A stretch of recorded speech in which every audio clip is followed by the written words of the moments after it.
Hi there. Welcome to Apple World in my most memorable video about this, I said. Isn't it his entire thing that he's against dealing and needs to shut down these violations? How could he be on the side of Danny Masterson? 2000 Ashton Kutcher momentarily dated Ashley Ellerin, who was viewed as dead at 22 years old.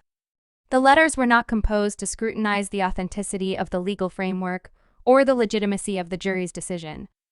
They were planned for the adjudicator to peruse. The Ashton Kutcher show, encompassing his help from the guilty party Danny Masterson, just accepted one more upsetting turn, as fans are currently conjecturing that Ashton's enemy of dealing association is concealment. For quite a long time, Ashton was lauded for his endeavors to bring issues to light about dealing. Be that as it may, he and his significant other, Mila Kunis, were as of late uncovered for composing a letter on the side of their companion Danny Masterson, who was condemned to 30 years to life in jail for attacking two ladies, both previous individuals from Scientology. After Ashton and Mila's letters were uncovered to the general public, they delivered a video statement of regret. Yet this aggravated the entire circumstance in light of the fact that neither one of them looked self-reproachful. As a matter of fact, they looked furious, and they didn't really apologize for composing the letter. Yet this is only a hint of something larger on the grounds that fans likewise found various other upsetting things from before, including his association with the Congregation of Scientology, as well as the Kabbalah place portrayed by the main master of cliques, Rick Allen Ross, as the Jewish Scientology. Furthermore, that is not all, since one of Danny Masterson's informers has now approached, guaranteeing that Ashton is safeguarding Danny in light of the fact that he personally has a ton of carefully guarded secrets. This is all profoundly upsetting, and there's a ton to unload, so we should get into it. I was a 14-year-old young lady, and I was very frightened for my life. Sure, what's more, he was exceptionally pleasant about it. He was like, gracious, relax. It seems like, all right. Then Danny endlessly goes, buddy, I'll give you $10 on the off chance that you French kiss her. What? I need to stick your tongue in my mouth or something. The circumstances surrounding Ashton Kutcher are one more confirmation that nobody in Hollywood is who they say they are. Furthermore, it simply demonstrates how splendid these individuals are at making a misleading cover. So you've presumably found out about Ashton's battle against dealing. Indeed, reports are circumventing that this might have been a concealment intended to remove consideration from Ashton's supposed association with genuine hunters.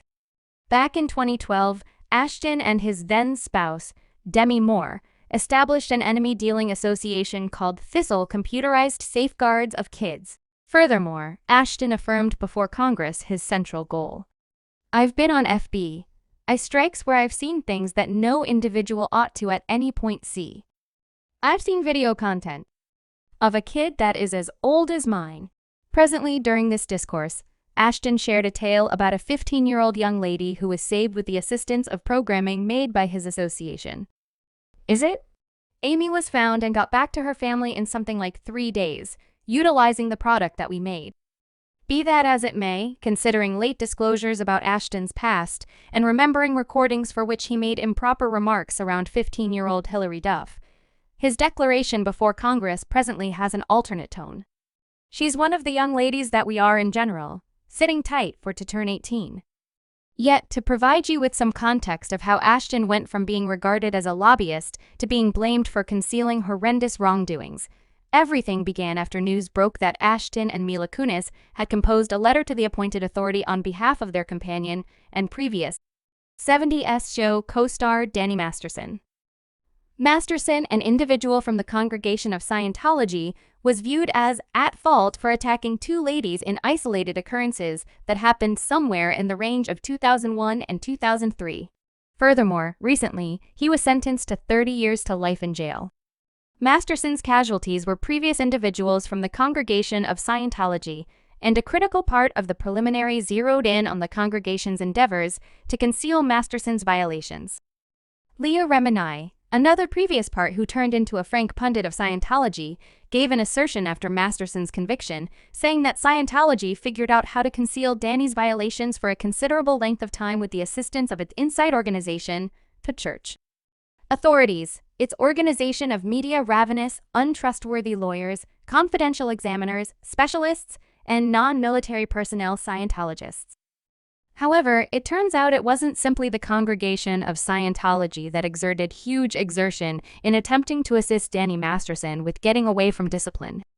Ashton and Mila both composed letters to the adjudicator requesting mercy, and Ashton alluded to Masterson as a good example of an outstanding person. Concerning Mila, she said Masterson has been an excellent, more seasoned sibling figure and lauded him for his obligation to advance a medication-free way of life. Evidently, Ashton and Mila didn't realize that archives and court preliminaries are openly available reports, and they didn't expect that any other person other than the adjudicator would understand them. Truth be told, that is the very thing that Ashton said in the video he and Mila shared following their furious reaction to their letters. In the video, the two of them looked irritated, and it appeared as though they were perusing content. What's more, at a certain point, Ashton said the letters were planned for the appointed authority. Danny's family connected with us, and they requested that we compose character letters to address the individual that we knew for quite a long time, so the adjudicator could bring that into full consideration in comparison with the condemnation. The letters were not composed to scrutinize the authenticity of the legal framework or the legitimacy of the jury's decision. They were expected for the adjudicator to peruse. Eventually, Ashton said he and Mila are grieving, assuming their letters hurt somebody. So all in all, they're not sorry by any means.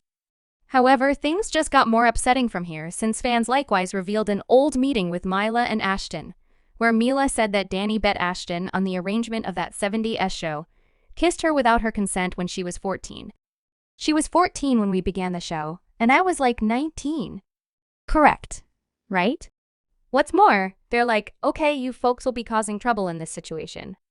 Then Danny endlessly goes, buddy, I'll give you $10 on the off chance that you French kiss her. What? I need to stick your tongue in my mouth or something.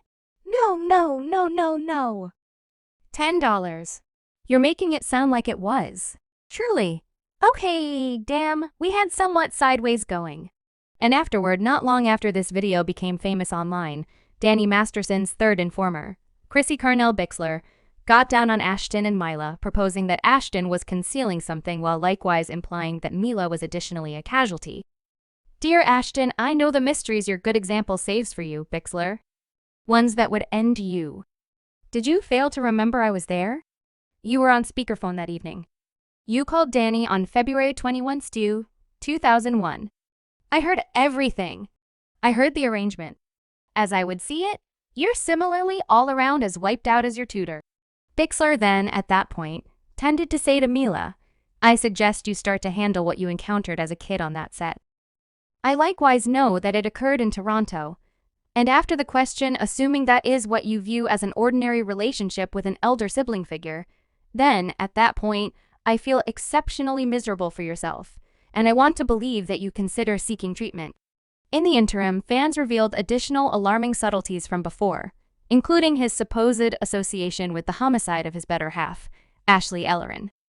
Since Chrissy Bixler referenced February 21, 2001, in her post, fans immediately hit on an obvious conclusion, calling attention to the fact that on this day, Ashley was ruthlessly killed inside her condo by chronic executioner Michael Gargiulo the evening of Ashley's. Ashton went to her home, yet since she didn't answer the entryway, he turned around later, telling the police he had no clue something had happened to her. In any case, it was subsequently affirmed that Ashton saw Ashley's body through the window, and on second thought of calling 911, he called his companion Danny Masterson, and Masterson advised him to leave and not express anything to the police individual. Michael Gargiulo, who wounded her multiple times, was known as the Hollywood Ripper. The night she was, Ashton Kutcher went to get her for a date, finding the lights on in the house. However, she wasn't noting the entryway or her telephone. Ashton Kutcher guaranteed he didn't realize she was rather glanced through the window to see red stuff on her rug. However, he thought it was only a wine stain, which was the case for quite a long time. Be that as it may, presently, new proof has surfaced.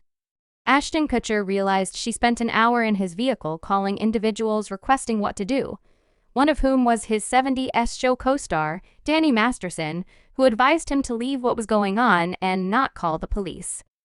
And afterward, there's one more unpleasant, fortuitous event to this. Fans found that Ashton rehearses Kabbalah. Furthermore, evidently, he's been an individual from the Los Angeles Kabbalah place throughout recent years. Kabbalah Center has been depicted as a clique by numerous deprogrammers, remembering eminent master for factions Rick Allen Ross. So this is an association that has a long history of terrible press grumblings and claims that it is a horrendous faction. Fundamentally, Kabbalah Center sounds basically the same as Scientology. So on the off chance that both Ashton and Danny are called individuals, it appears to be legit why they could conceal from one another. Yet, the most ridiculously upsetting aspect of this is the discussion encompassing Ashton's enemy of dealing endeavors. Furthermore, many fans are presently scrutinizing Ashton's thought processes in beginning his association. One fan on Twitter said it was peculiar that Thorn, the counter-dealing association made by Ashton Kutcher, has a ton of ties with men who have pasts and charges against them.